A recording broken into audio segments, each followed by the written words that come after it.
रोहित पवारांनी विधानभवन परिसरातून माध्यमांशी संवाद साधलाय. सरकारने शेतकरी कर्जमाफीच्या मुद्द्यावरून बैठक बोलावली होती, परंतु काही कारणास्तव बैठक अचानक रद्द झाल्याचं सांगितलं. यावरून रोहित पवार चांगलेच संतापलेत. सरकारला गांभीर्य नसल्याचंही ते म्हणलेत. पुण्यश्लोक अहिल्यादेवी होळकर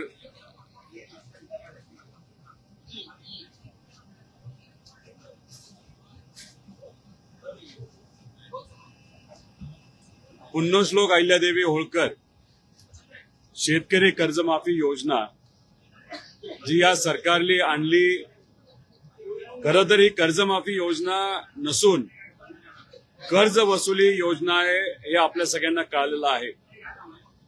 याच्यात ज्या जाचकाठी टाकण्यात आलेला आहे त्यामुळे 70% शेतकऱ्यांचं खूप मोठं नुकसान या महाराष्ट्रामध्ये होणार आहे. याच्यामध्ये पहिली अट 2019 ज्या शेतकऱ्यांनी कर्जमाफी योजनेचा लाभ घेतला त्यांना मर्यादित 50,000ची मदत सरकारकडनं केली जाणार.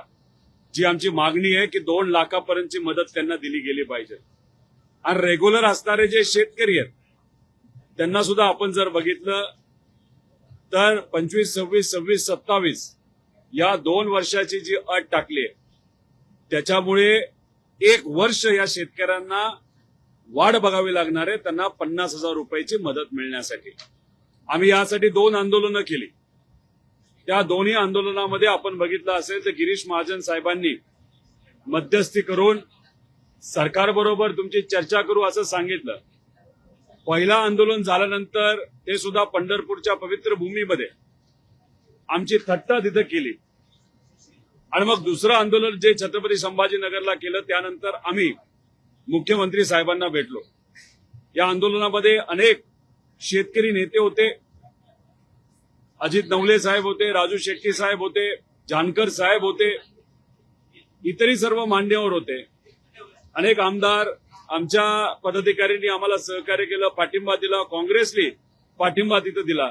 सलील भाऊ देशमुख आज माझ्या बरोबर आहेत, ते सुद्धा त्या आंदोलनामध्ये होते. आणि जेव्हा आम्ही मुख्यमंत्री साहेबांना भेटलो तेव्हा त्या चर्चेमध्ये आमचे आकडे हे वेगळे होते आणि त्यांचे आकडे हे वेगळे होते. आणि त्यांच्या अनुसार त्यांचं मत होतं की अन्याय होणार नाही. पण त्यावेळेस त्या बैठकीमध्ये आम्ही आकड्यासहित सिद्ध केलं की 70% शेतकऱ्यांवर म्हणजे कुठेतरी 36 लाख शेतकऱ्यांवर अन्याय होणार आहे. आणि मग त्यांनी सांगितलं, महाजन साहेबांसमोर सांगितलं, प्रवीण परदेशी जे मित्राचे अध्यक्ष आहेत आणि या योजनेला आणत असताना जी समिती करण्यात आली होती त्या समितीचे अध्यक्ष हे प्रवीण परदेशी आहेत. प्रवीण परदेशींना तुम्ही भेटा, चर्चा करा, त्यात मार्ग काढा. आणि मग त्यांचं म्हणणं आम्ही मान्य केलं. दुसऱ्याच दिवशी प्रवीण परदेशी साहेबांना आम्ही भेटलो. मी पत्र दिलं आणि पत्र दिल्यानंतर प्रवीण परदेशी साहेबांनी एक बैठक लावली होती. ती बैठक कधी लावली होती तर आज सकाळी 10 वाजता बैठक लावली होती. आणि तसं पत्र, ऑफिशियल पत्र प्रवीण परदेशी साहेबांनी हे सगळ्यांना दिलं गेलं होतं.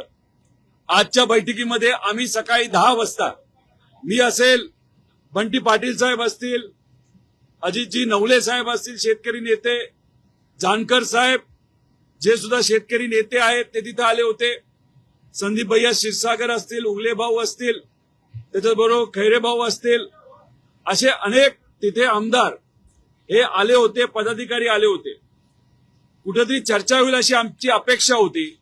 पण ऐन मीटिंग चालू होण्यापूर्वी प्रवीण परदेशी साहेबांनी फोनवर सांगितलं की त्यांना या बैठकीला उपस्थित राहता येणार नाही. आणि अजून एक गोष्ट जी आम्हाला त्यांच्या कार्यालयातून कळाली की मुख्यमंत्री साहेबांच्या कार्यालयातून सांगण्यात आलं होतं की ही कमिटी आता बरखास्त झालेली आहे, त्यांचं काम झालेलं आहे, त्यामुळे अशा पद्धतीची बैठक घेऊन काय चालणार नाही. मग आमचं मत असं आहे की मग मुख्यमंत्री साहेबांना आम्ही जेव्हा भेटलो तेव्हा त्यांनी सांगितलं प्रवीण परदेशींना भेटा, शेतकरी कर्जमाफीचा मुद्दा हा महत्वाचा आहे, त्यांच्याशी संवाद साधून त्यांच्याकडनं जे काही आकडे तुम्ही मांडलेले हे मुख्यमंत्री साहेबांना दिले जातील त्याच्यावर आम्ही नक्कीच सकारात्मक शेतकऱ्यांच्या बाजूचा निर्णय देऊ, ज्याच्यातून 36 लाख शेतकऱ्यांवर जो अन्याय होणार आहे तो होणार नाही. अशी भूमिका घेत असताना आज आमची बैठक ठरली असताना सुद्धा जर सरकार ही बैठक होऊन देत नसेल त्यामुळे कुठे ना कुठेतरी सिद्ध होते की या शेतकऱ्यांवर हे सरकार अन्याय करणार आहे आणि त्याच पद्धतीने आम्ही कुठेतरी या सरकारचा निषेध करतो आणि हे जे फसवं सरकार आहे, ही दुर्दैवाने फसवी कर्जमाफी जी शेतकऱ्याची या सरकारने काढलेली आहे, खरं तर या शेतकऱ्यांवर जो अन्याय होणार आहे तर येत्या काळामध्ये एक मोठं आंदोलन आम्ही नक्कीच महाराष्ट्रामध्ये आमचे पक्ष असतील, मित्रपक्ष असतील, त्याच्याच बरोबर जे शेतकरी नेते असं सगळे मिळून आम्ही एक मोठं आंदोलन येत्या काळामध्ये करणार आहे. पण मला शेतकऱ्यांना सांगायचंय की कुठंतरी तुमची फसवणूक या सरकारच्या माध्यमातून झालेली आहे. पुण्यश्लोक अहिल्यादेवी होळकर एवढ्या महामानवाचं नाव देऊन सुद्धा जर 70% शेतकऱ्यांवर अन्याय होणार असेल तर या मोठ्या महामानवाचा सुद्धा कुठेतरी तिथं नावाचा अपमान हे सरकार करते असं आमच्या सगळ्यांचं मत आहे आणि या सरकारचा निषेध करतो. आणि आज ही जी महत्वाची बैठक आहे ती झाली नाही, त्याचा अर्थ हे सरकार या शेतकऱ्याला न्याय देण्यासाठी सकारात्मक नाही असं आपल्याला त्या ठिकाणी म्हणावं लागेल. दादा, सरोज अहिरे यांनी देखील आज शेतकरी संदर्भात एक प्रश्न उचलला होता. त्या स्वतः सत्तेत आहेत, मात्र आंदोलन केलं त्यांनी पायऱ्यांवर बसून. त्यांचं असं म्हणणं आहे की मोबदले जे आहेत ते शेतकऱ्यांना दिले जात नाहीये जमिनीचे आणि त्यासाठी त्या आंदोलनाला बसलं होतं. नाशिकचा विषय घेऊन ते बसले. हे बघा, तो तर विषय महत्वाचा आहे, पण अतिवृष्टी गेल्या वर्षी जी झाली होती त्यासाठी राज्य सरकारने 35,000 कोटीची घोषणा केली होती. लोकांच्या खात्यामध्ये किती आतापर्यंत पैसे आले? 12,500 कोटी रुपये. बाकीचे पैसे गेले कुठे हा आमचा प्रश्न आहे. कर्जमाफी योजना सुद्धा 35-36,000 कोटीची घोषित झालेली आहे. पण हे जे काय अटी बघितल्या तर 12,000 कोटी 13,000 कोटीपेक्षा हा आकडा पुढे जाणार नाही. त्याच्याच बरोबर पीक विमा योजनेच्या बाबतीत बोलायचं झालं तर 4 ट्रिगर काढल्यामुळे शेतकऱ्यांचं खूप मोठं नुकसान 2025ला झालेलं आहे आणि आता सुद्धा खूप मोठ्या प्रमाणात होणार आहे. कारण काही भागात पाऊस असला तरी 70% महाराष्ट्रामध्ये आज पाऊस नाहीये. त्यामुळे हे ट्रिगर नसल्यामुळे पीक विमा कंपनीकडनं या शेतकऱ्याला मदत ही दिली जाणार नाही. त्यामुळे हे दोन्ही विषय कर्जमाफी योग्य पद्धतीने लागू करणं आणि त्याच्याच बरोबर पीक विमा योजनेचे 4च्या 4 ट्रिगर आणण्यात यावं यासाठी आम्ही जे आंदोलन केलेलं आहे कुठेतरी सरकारने त्याच्याकडे दुर्लक्ष केले असं आपल्याला म्हणावं लागेल. आज शेतकऱ्याची जी काही परिस्थिती आहे त्या परिस्थितीकडे सुद्धा हे सरकार तिथं दुर्लक्ष करतंय हे कुठेतरी आता सिद्ध होत आलेलं आहे.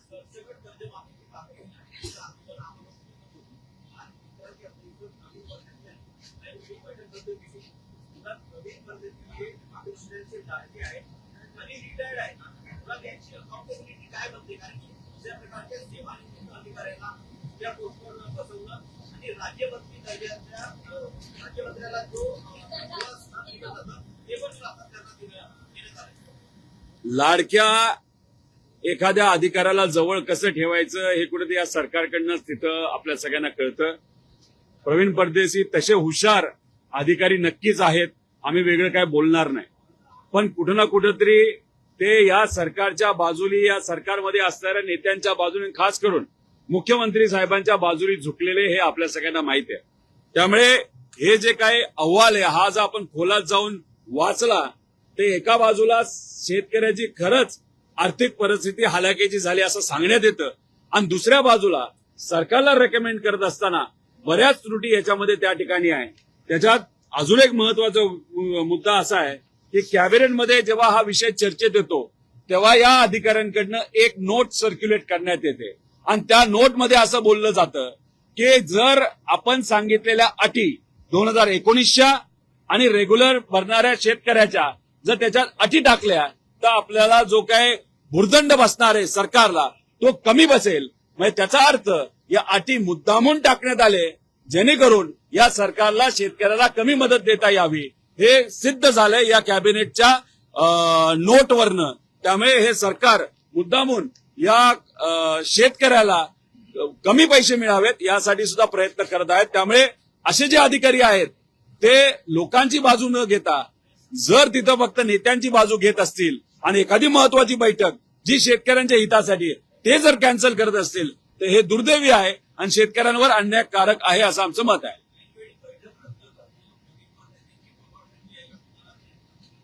मला माहित नाही त्यांनी तो निर्णय घेतला का त्यांना कोणीतरी फोन केलं. एक तर ते ऍक्टिव्ह अधिकारी नाहीयेत, त्यांना जी काय जबाबदारी दिली एक तर या बैठकीची या कमिटीची जबाबदारी कर्जमाफीची दिली होती.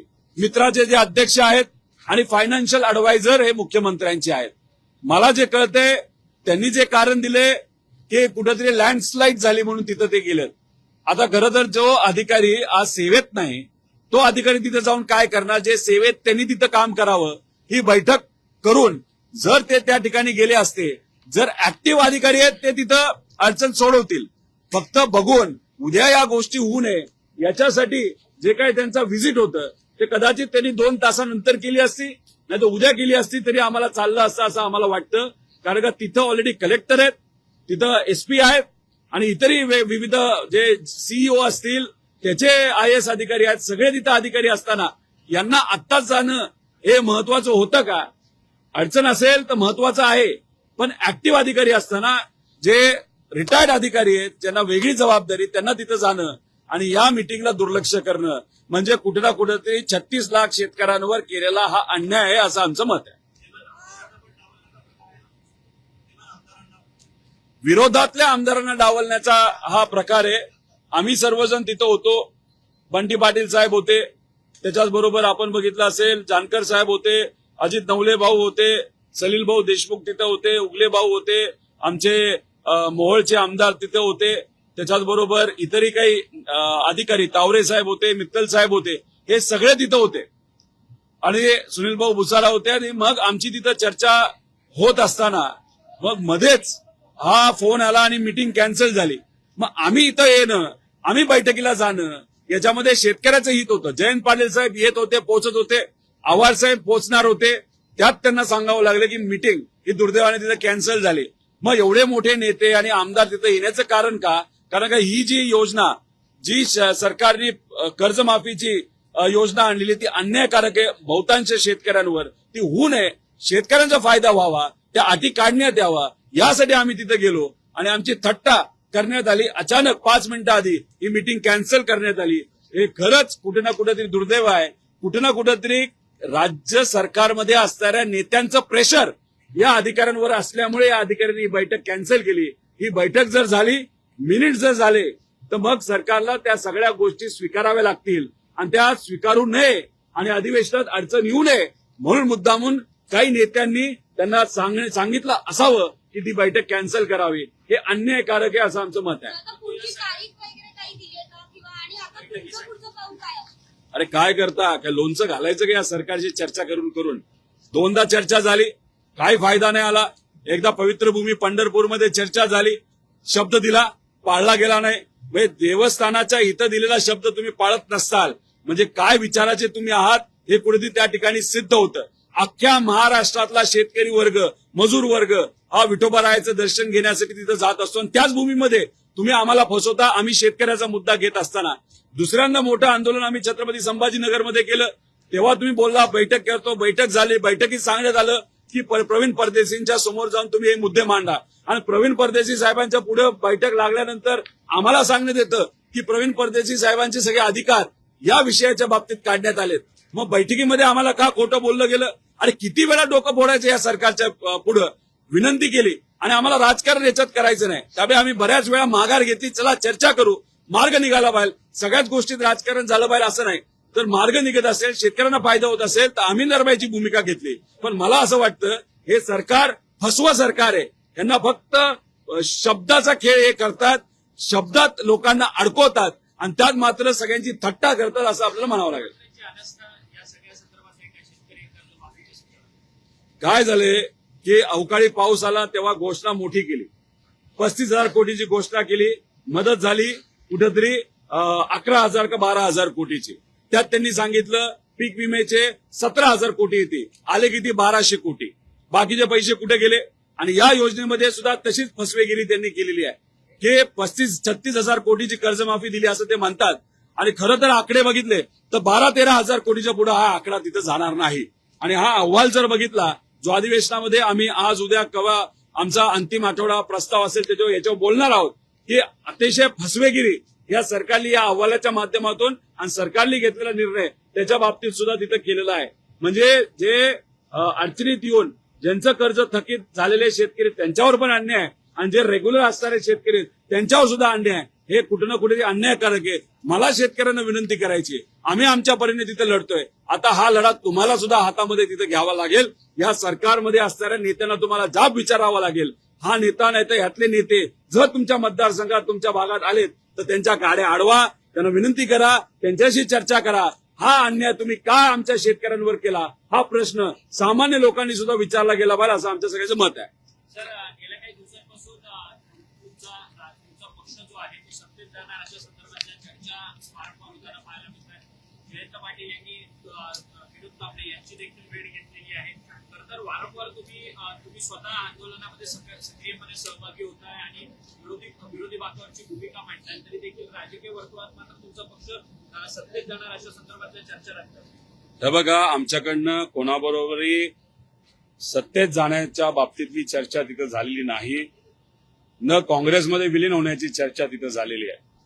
त्याच्याच बरोबर महाराष्ट्रातला भाजपचा निर्णय हे देवेंद्र फडणवीस साहेब घेतात आणि वरून जास्तीत जास्त महाराष्ट्रावर एखादा निर्णय जर लादायचा असेल भाजपकडनं ते अमित शाह साहेबांच्या माध्यमातून तो लादला जातो. तावडे साहेबांना या बाबतीतले किती अधिकार आहेत हे मला माहित नाही. तावडे साहेब नक्कीच मोठे नेते आहेत, त्यामुळे चर्चा होऊन त्यात काही फायदा नाही. एक तर चर्चा झाली हे आम्हाला माहित नाही आणि चर्चेत नक्कीच मला विश्वास आहे की कुठेही सत्तेत जाण्याचा मुद्दा तिथं त्या ठिकाणी घेतला गेला नाही. आणि काल मुख्यमंत्री साहेबांनी स्वतः तिथं सांगितलेलं आहे की कुठलाही नवीन पक्ष हा सत्तेत सामील होणार नाही. आमच्या सगळ्यांची भूमिका आहे, आमच्या पक्षाची भूमिका आहे की आज लोकांबरोबर लावून या सरकारच्या विरोधात त्या ठिकाणी प्रामाणिकपणे लढायचं आणि महाराष्ट्र धर्म जपायचा.